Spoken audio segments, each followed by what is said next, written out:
Persib Bandung resmi merekrut striker baru.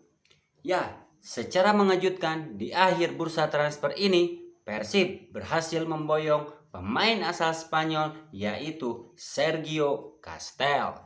Sergio Castel sendiri mempunyai durasi kontrak bersama Persib Bandung yaitu selama 6 bulan atau selama setengah musim dengan opsi perpanjangan jika performanya memuaskan.